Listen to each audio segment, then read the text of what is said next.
आज के इस व्याख्यान में आप सभी का स्वागत है।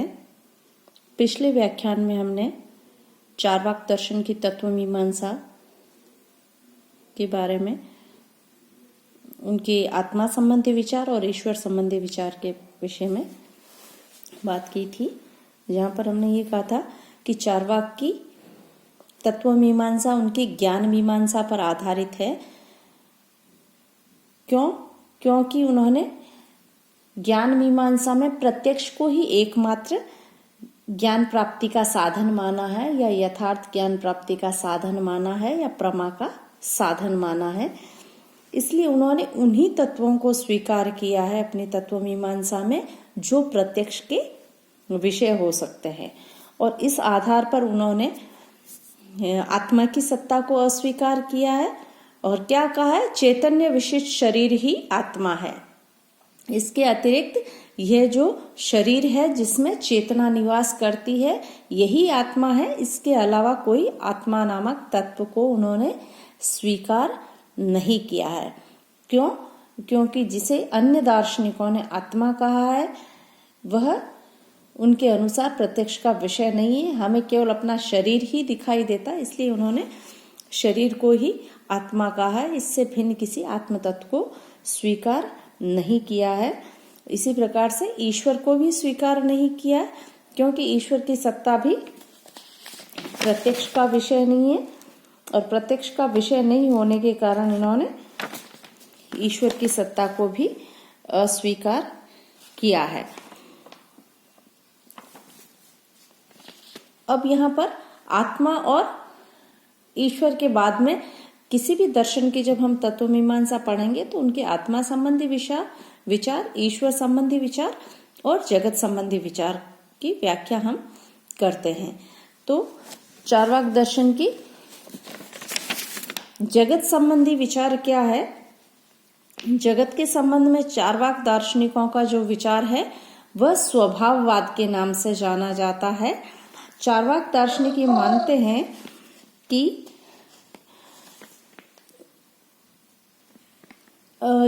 चार प्रकार के जो तत्व है, भूत तत्व है, पृथ्वी, जल, अग्नि और वायु, वही समस्त संसार का, इसी से इनका विकास हुआ है। इन तत्वों से केवल निर्जीव पदार्थों की ही नहीं बल्कि सजीव पदार्थ भी इन्हीं से उत्पन्न हुए हैं। चार्वाक के अनुसार शरीर में पाई जाने वाली चेतना भी इन्हीं प्रत्यक्ष भूतों का ही परिणाम है। यहाँ पर चार्वाक के विरुद्ध यह आक्षेप किया जा सकता है कि चैतन्य का अस्तित्व तो किसी भी जड़ पदार्थ में नहीं है, तो फिर इन जड़ पदार्थों में बने शरीर में चेतना का उदय किस प्रकार हो सकता है? चार्वाक इसके उत्तर देते हुए कहते हैं कि मात्रात्मक परिवर्तन से स्वतः ही गुणात्मक परिवर्तन हो जाते हैं। अपने पक्ष को समझाते हुए वे उदाहरण देते हैं कि जिस प्रकार से पान, कत्था, चूना और सुपारी में लाल रंग का अभाव पाया जाता है, किंतु उनको जब एक साथ चबाया जाता है तो उनमें स्वतः ही लाल रंग की उत्पत्ति हो जाती है। ठीक उसी प्रकार से गुड़ में मादकता नहीं पाई जाती है, किंतु गुड़ के सड़ जाने पर वह मादक हो जाता है। इसी प्रकार जब जड़ तत्वों का मिश्रण भी एक विशेष ढंग से हो तो शरीर की उत्पत्ति होती तथा उसमें एक नए गुण चैतन्य का आविर्भाव हो जाता है। तो यहाँ पर इन्होंने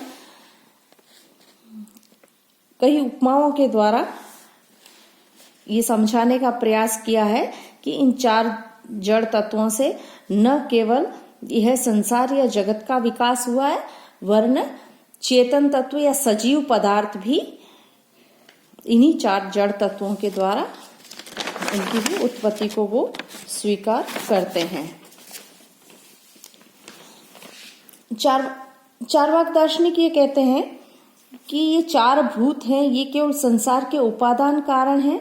इसके अतिरिक्त एक निमित्त कारण अर्थात ईश्वर की आवश्यकता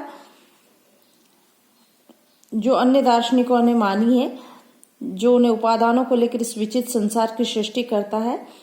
इसके उत्तर में चार्वाक कहते हैं कि जड़ तत्वों का स्वयं अपना अपना स्वभाव, अपने अपने स्वभाव के अनुसार ही वे संयुक्त होते हैं और उनके स्वतः मिश्रण से संसार की उत्पत्ति होती है। इसके लिए ईश्वर की कोई आवश्यकता नहीं है, चार्वाक के अनुसार जड़ भूतों के अंतर्निहित स्वभाव से ही जगत की उत्पत्ति होती है, इसलिए चार्वाक मत स्वभाववाद कहलाता है। चार्वाक के जगत संबंधी विचारों की दूसरी विशेषता यह है कि वह यंत्रवाद का समर्थन करता है। चार्वाक दार्शनिकों के अनुसार यह जगत जो है प्रयोजनहीन है, यह जगत यंत्र की तरह है।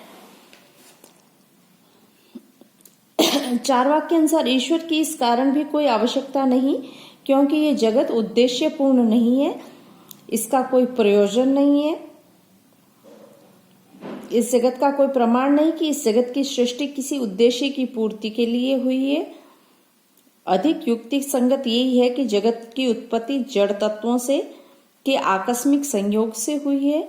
चार्वाक दर्शन के अनुसार संसार की उत्पत्ति किसी प्रयोजन के लिए नहीं हुई है तथा संसार केवल जड़ तत्वों का आकस्मिक संयोग मात्र है। इसी कारण से चार्वाक दर्शन यादृच्छवाद कहलाता है।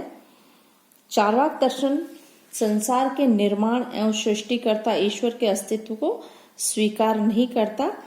इसी कारण चार्वाक दर्शन को अनीश्वरवादी दर्शन कहा जाता है। यहाँ पर हम ये बताना चाहेंगे कि चार्वाक दर्शन की तत्व मीमांसा जो है वह उनकी ज्ञान मीमांसा पर पूर्णतः निर्भर है या आश्रित है। इसीलिए उन्होंने उन सभी तत्वों का खंडन किया है जो प्रत्यक्ष के विषय नहीं है, और जो प्रत्यक्ष का विषय जो चार भूत तत्व है और जो शरीर है उसी को उन्होंने स्वीकार किया, इस जगत को स्वीकार किया है जो प्रत्यक्ष गम्य है। जो प्रत्यक्ष गम्य नहीं है, जो प्रत्यक्ष का विषय नहीं है, उसे उन्होंने अस्वीकार किया है। इस प्रकार से यहाँ पर हम चार्वाक दर्शन की तत्व मीमांसा का ये व्याख्यान समाप्त करते हैं।